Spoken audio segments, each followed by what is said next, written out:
community, both of Israel and India. And Neer and I were just discussing that when we first started talking to each other, we had never imagined that the largest ever delegation that went out from Israel would come to India, or we would have so much enthusiasm of persons from India coming in to visit along with me during my very first visit to Israel, over a lifetime of desire to be here. In fact, I almost felt blessed when I landed and when I was taking the morning walk along the water.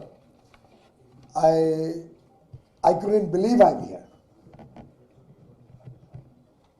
Truly delighted that after 48 years of my first experience of Israel, when I read the book Exodus, written by Leo Urey. I was only 13 at that point of time, so I'm also telling you my age. I was in grade 8 in school, and I remember for nights on end, I would not sleep because it was the very history of Israel was so gripping. It was irresistible. I just could not put down learning about the glorious history of the Jewish people, their struggles for the promised land, the parting wish that every Jewish person would express while meeting anybody next year in Jerusalem. And if I can quote from the Exodus, and I quote, our very existence, the Jewish people, our very existence is a miracle. We outlived Romans, Greeks, and even Hitler. We outlived every oppressor. My compliments and congratulations to each one of you, proud Israeli.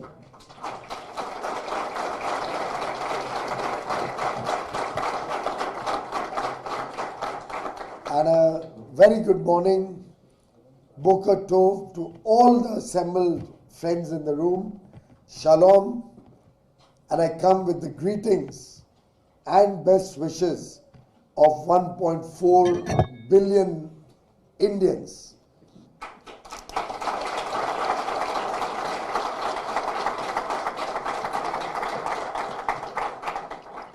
Your friends, people who look up to you, people who are desirous of further expanding this beautiful relationship. And I can assure you, every Indian appreciates your resilience. In fact, I would say this is truly an oasis in the desert. The fact that your history demonstrates your strength, your courage, your convictions, your commitment, and that fire in the belly, that huge desire to work in such adverse circumstances is truly a remarkable testimony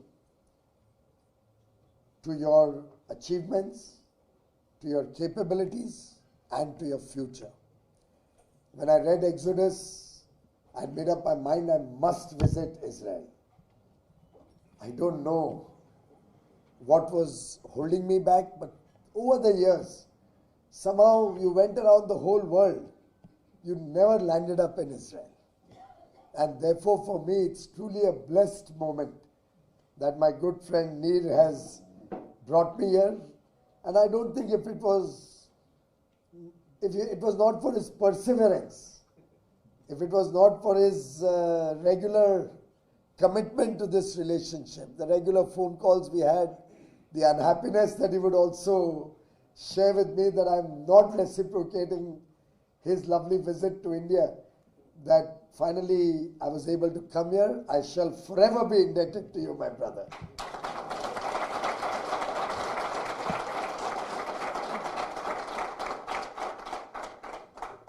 Only I'm a little scared. He served as a company commander in the Israeli Defense Forces. He was a paratrooper, if I think correctly. He was a paratrooper. I just hope he doesn't bring that same fighting spirit in our negotiations and discussions. Maybe I should seek somebody's protection here.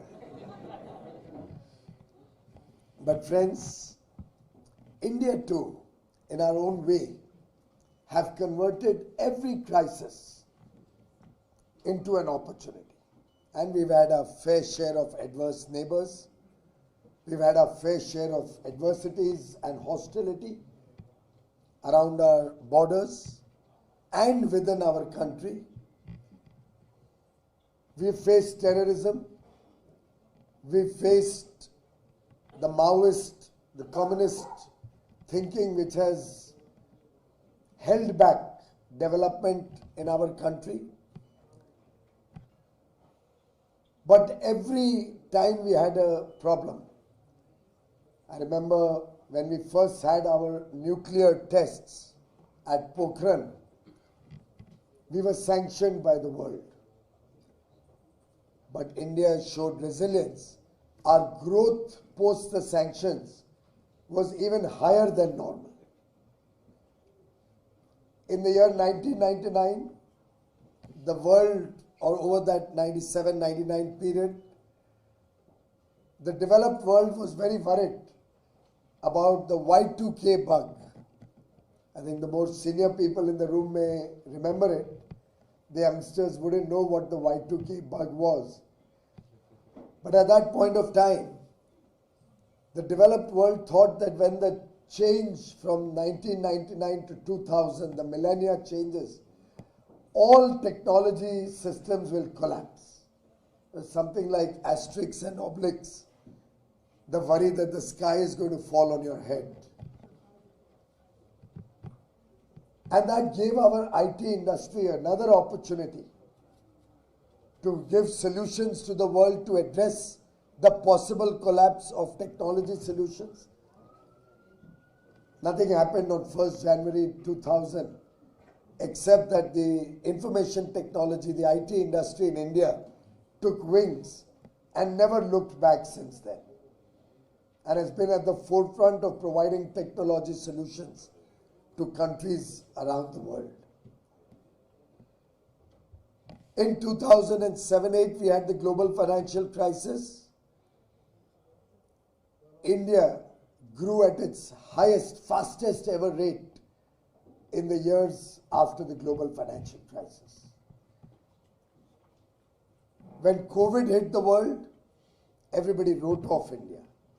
They thought with 1.4 billion people, there would probably be people dying of starvation and hunger in that situation. And many of us now, I think 5 years later, have almost forgotten February of 2000, when everybody was uncertain about the future. Nobody knew what's going to happen tomorrow. It was almost as if it was Armageddon. But India powered on. Since COVID, 21-22 period, after we addressed the challenges of COVID, and of course during that period, we provided food to over 100 countries. We provided vaccines and medicines to over 150 countries, free of charge to 100 of them or more.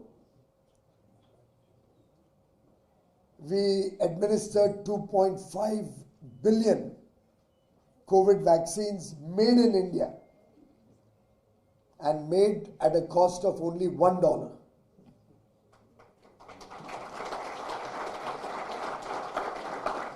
and an effective vaccine that protected such a large population.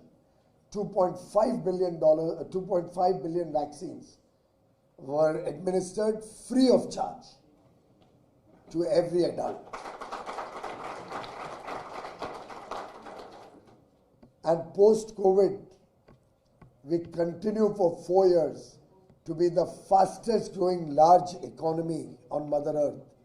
And for the next 2 or 3 decades, I assure you friends, India will continue to be the fastest growing large economy.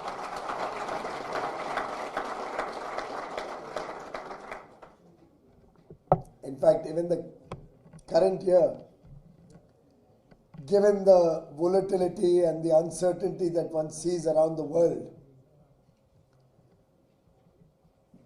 the challenges that global trade is facing, that multilateralism is facing,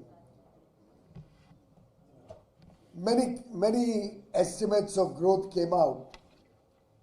The IMF first came out with an estimate of growth for India at 6.7%. Then they thought the US deal is not happening, so they revised it downwards to 6.4%. Some others felt that it would be close to 6%. Even then, we would continue to be the fastest growing. But I can assure you friends, our first quarter growth was 7.8%. Our second quarter numbers are expected soon, will be about 7%. And I think at the end of the year, our year ends on 31st March 26, we will be growing at 7%, well above the world estimates.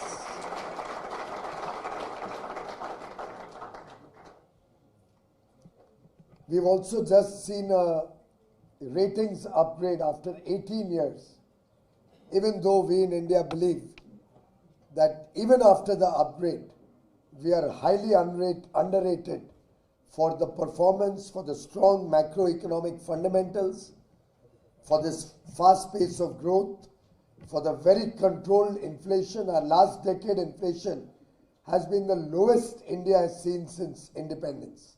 And we got independence around the same time. Yours was 49, ours was 47.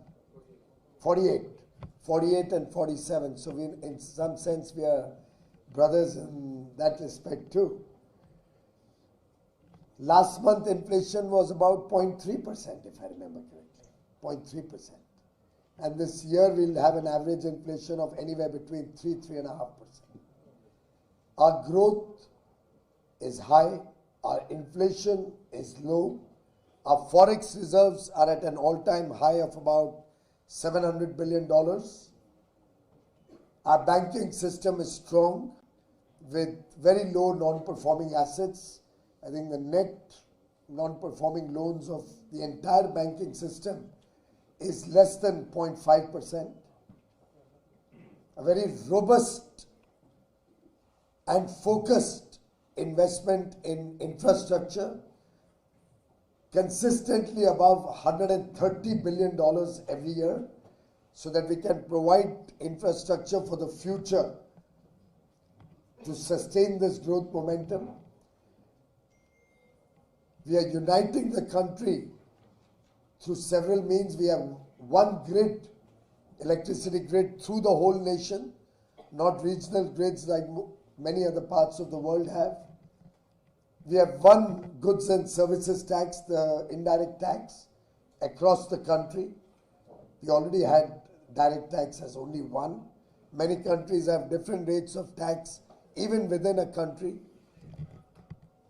It's a country that derives strength from unity.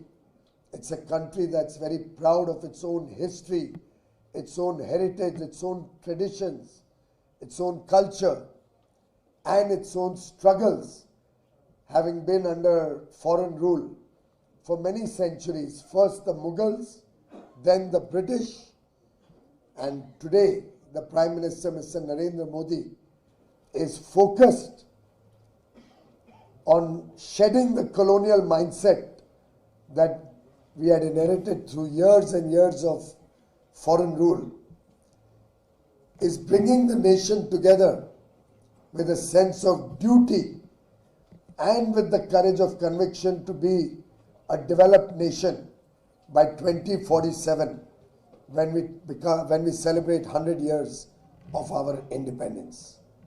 And friends,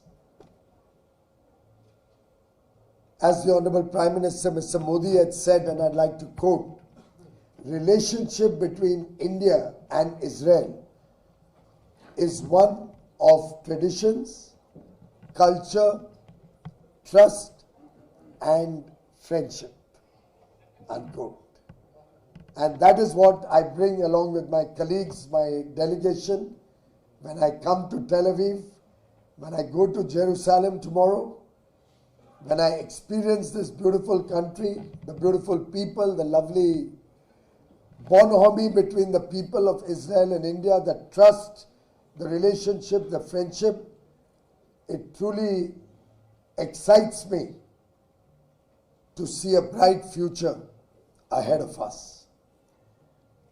In fact, the Prime Minister, Mr. Modi, was the first Indian Prime Minister to visit Israel in 2017. And I don't know, I may be the first Commerce Minister also, I didn't realize that. Am I right? So it's the first time that a Commerce and Industry Minister is visiting Israel. Probably the first time a business delegation has visited Israel. And in this first visit itself, we are already planning a very bright future together. Because if Israel and India are together, the sky is the limit.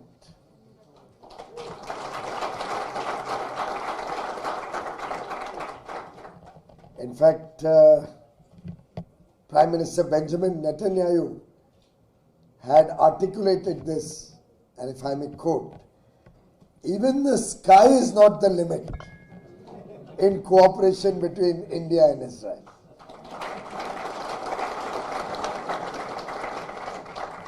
When we met in India, I'd spoken about at the Business India-Israel Business Forum in February of this year. I'd spoken about 10 Ds that define India, that define the India growth story, the India commitment to the future. I won't explain each of these. Maybe during the course of the day, our business community will be able to share with you why these 10 Ds make India a compulsive investment destination, a very attractive business destination. But these 10 Ds define the India growth story, the India of the future. Democracy, decisive leadership, demand, 1.4 billion people, aspirational, young. The demographic dividend, very young age, 28.4 years average age of population against an aging population in most parts of the developed world. Diversity, you'll find a different cuisine, a different dialect in every one village, maybe 20 kilometers apart, and we have 600,000 villages, by the way. Digitalization, 5G at the remotest corner of India, and quality telecom systems. Decarbonization, very focused on sustainability, and one of the best performing countries in the G20 when it comes to our meeting the intended nationally determined contributions that we had agreed on as per the Paris Agreement. Determination of 1.4 billion young Indians. The fast pace of development, infrastructure, manufacturing, technology, education, healthcare, every field. Pace of development which you couldn't have imagined maybe a few years ago. And most important element, which summarizes all of them, is dependability, trust. I bring with you a nation that trusts Israel, and I offer the trust of 1.4 billion Indians to each one of you. I'm very confident that the speed, the scale, the skill, the talent that India offers, the investor-friendly, predictable atmosphere to do business provides huge opportunities for business persons from both sides, opportunities in technology, could be fintech, could be agri-tech, could be artificial intelligence, could be quantum computing, could be machine learning, pharmaceuticals, space, most important of all, defense. Unlimited possibilities, unlimited potential. Let us go for it. And as your Prime Minister, Mr. Benjamin Netanyahu, also said, and I quote, the formula for success is simple. It's I2, T2. Indian talent and Israeli technology equals Israel-India ties for tomorrow. Thank you very much, ladies and gentlemen. Thank you, Honorable Minister, my brother Neil Balkan, for this wonderful opportunity and for giving me the blessings of being in the promised land. Thank you.